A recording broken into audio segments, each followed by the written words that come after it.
Namaste, welcome to our channel. It's me Saujanya. Now we are at Apollo Cradle Kondapur with gynecologist Dr. Vindhya. Namaste Dr. Vindhya. So how are you? Yeah, I'm fine. How are you? Yeah, I'm good. So for pregnant ladies, C-section is the better one or else vaginal delivery is the better one? When generally we classify the pregnancy as low risk and high risk, low risk means you does not have any complications. Okay. As you know, pregnancy itself is a complicated state where we can see multiple things happening in your body. So that's why we don't call anybody as a no risk. We call you as a low risk. But low risk pregnancies also can turn into high risk.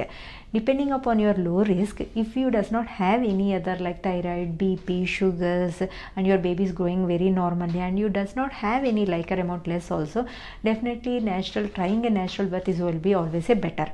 But natural birth and cesarean section have equal rates of complications. So when you go ahead with the cesarean section, the baby can develop a neonatal respiratory distress syndrome because we are pulling the baby out suddenly, and that will be a transient thing. It will come out and it will stay in NICU 1 to 2 hours and it will go back. And there are multiple things nowadays. They are doing research when the baby is born through cesarean section, any allergies or any type of baby is not exposed to the antibodies, all those things they are trying to research. They are saying that there is a chance of developing the asthma, atopy, all those things may be there for the baby who delivered cesarean section. Okay. And in cesarean section also, when you relate to the mother and baby as I told you, there will be chances of that developing the respiratory distress syndrome, all those things are there.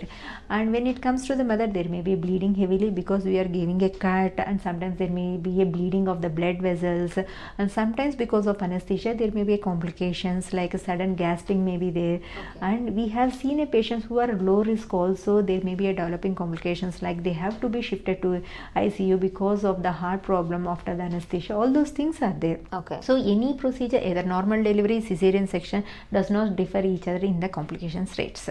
So as per say, because see, going inside and cutting the things will be a little bit more worse than trying a normal delivery. Okay. When you come to the normal delivery, two things are there. Mother may have a profuse bleeding and the mother may develop severe pain because she is undergoing a labor pains. Yes. But nowadays we are having many things to control your pain. And sometimes even if you have a trying for vaginal delivery, you have undergone labor pains also, but sometimes the baby will not come out because of the bigger baby, or baby may have a distress when the baby is not able to take the pains. In those cases we have no other option, we have to go for a cesarean section. But any patients who are at low risk can try for a normal delivery. And nowadays everybody is thinking that going cesarean section is 100% sure mother and baby will be fine.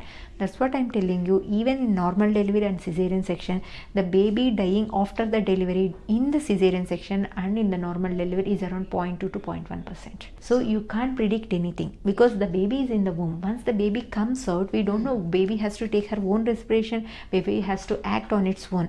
Some metabolic disorders, some type of disorders are there. When the baby comes out from the womb, they can't tolerate it. Even it is a cesarean section or normal delivery, it's the same rate. The baby perinatal mortality we call it as. The perinatal mortality is the same rate. In cesarean section it is around 0.1, in normal delivery it is about 0.2.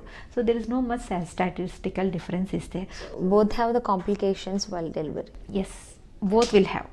Say pregnancy and delivery itself, as we know in the previous days, we used to call as a rebirth for a woman, right? Yes. So it's really a rebirth because they have to undergo a lot of pain and the baby has come out, and after coming of the baby also we don't know what will happen to the baby. Mother may develop BP immediately after delivery, or mother may develop excessive bleeding after delivery. There are multiple complications even with normal delivery and even with the cesarean section. Okay. For suppose I have a small doubt. For suppose a lady had a thought of vaginal delivery. For the first baby it's not possible. For the next baby it may possible for a vaginal delivery or else again C-section. No, we call it as a repeat cesarean section or TOLAC, trial of labor after cesarean section. Okay. So you have an option of TOLAC, but the important thing is we have to analyze you. How many years back you have delivered the first baby, and what is the reason for your first cesarean section. Any cut on your uterus it was there that was extended, and all those things very matter for us because already the uterus has a scar. We have to measure the thickness of the scar, whether the uterus can withhold the pains or not. Depending on seeing all these criteria, we will tell that whether she is able to try it or not. If they try it also, 0.5% risk of opening of that scar area is there. Okay. And once the scar area gets opened up during the delivery time, the baby will come out. When the baby comes out, baby can't have a respiration. So the chance of having the mortality of the baby in previous cesarean section trying for normal is around 0.5%. If the patients are ready to take that risk, we can give a vaginal delivery, because these are the complications which we are seeing it. So, but only 0.5%, 99.5% still you can have the vaginal delivery. So everybody thinks in only that 0.5%, and 99.5% has been ignored. Yes. So the patient has to opt whether they want to go for a repeat cesarean section or vaginal delivery. That's what I'm telling. Even the cesarean section is not 100% safe. You always have a complication rates. So choose wisely what you want. Then we can provide you the information regarding the complications which you may face and all those things. Okay. And as you know, in the first pregnancy we can try inducing for longer hours, saying that okay, you are not getting pain, let me see whether you will get the pain or not. But when it comes to previous cesarean section, you have to develop your own pains, because already scar is there. We can't give you any medication to start the pains. Once you get pains, we see the progress whether it is going normally or not, and we give you epidural analgesia. If really any emergency cesarean section should be done, it will be done within a span of minutes, because when the scar gets opened, it should be done within a span of 5 minutes. Okay. So all these things we consider, and we will do it in a well equipped hospital where everything emergency cesarean section availability is there and epidural analgesia is there. All those things matter for us. If all those things are good and patient is ready to take that risk, you can try for a TLAC. Yes. And if a lady had a thought to vaginal delivery from the starting onwards, when the confirmation of pregnancy is there, what are the steps to be taken? See, when you are very keen about your vaginal delivery, keep check on your exercise. What are the exercises you are doing? And you have to do the exercise regularly. Do walking at least 40 minutes, and after that you have to regularly do exercise for every, like squats, butterfly exercises. There is a prenatal yoga where the ligaments are all stretched. The most important point is you have to increase your threshold to the pain.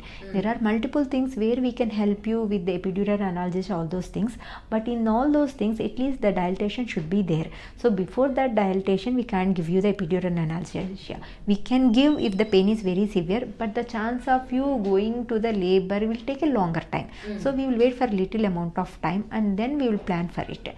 If the patient is very keen about these things, to tolerate the pain, she has to increase her stamina. When the ligaments are all stretched and she does not have a pain tolerance too much, then the chance of you asking for a cesarean section will be more.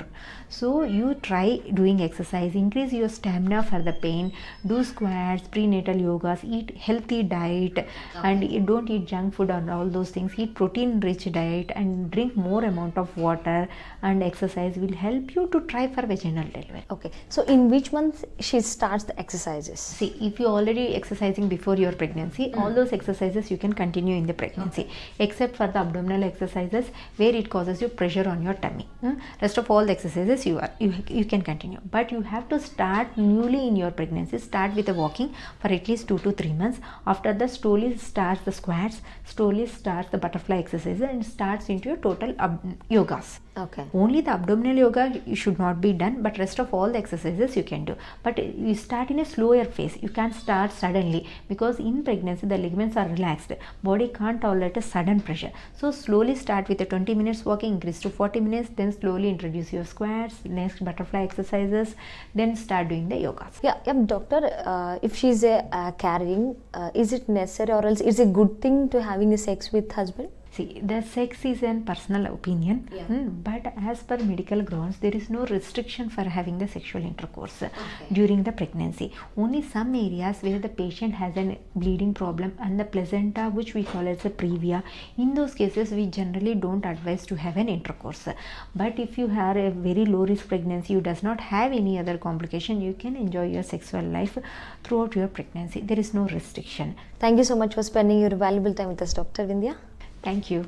So, lady viewers, every future mothers, please take care of your health, diet and regular checkups. Being a mother, happy. Thank you.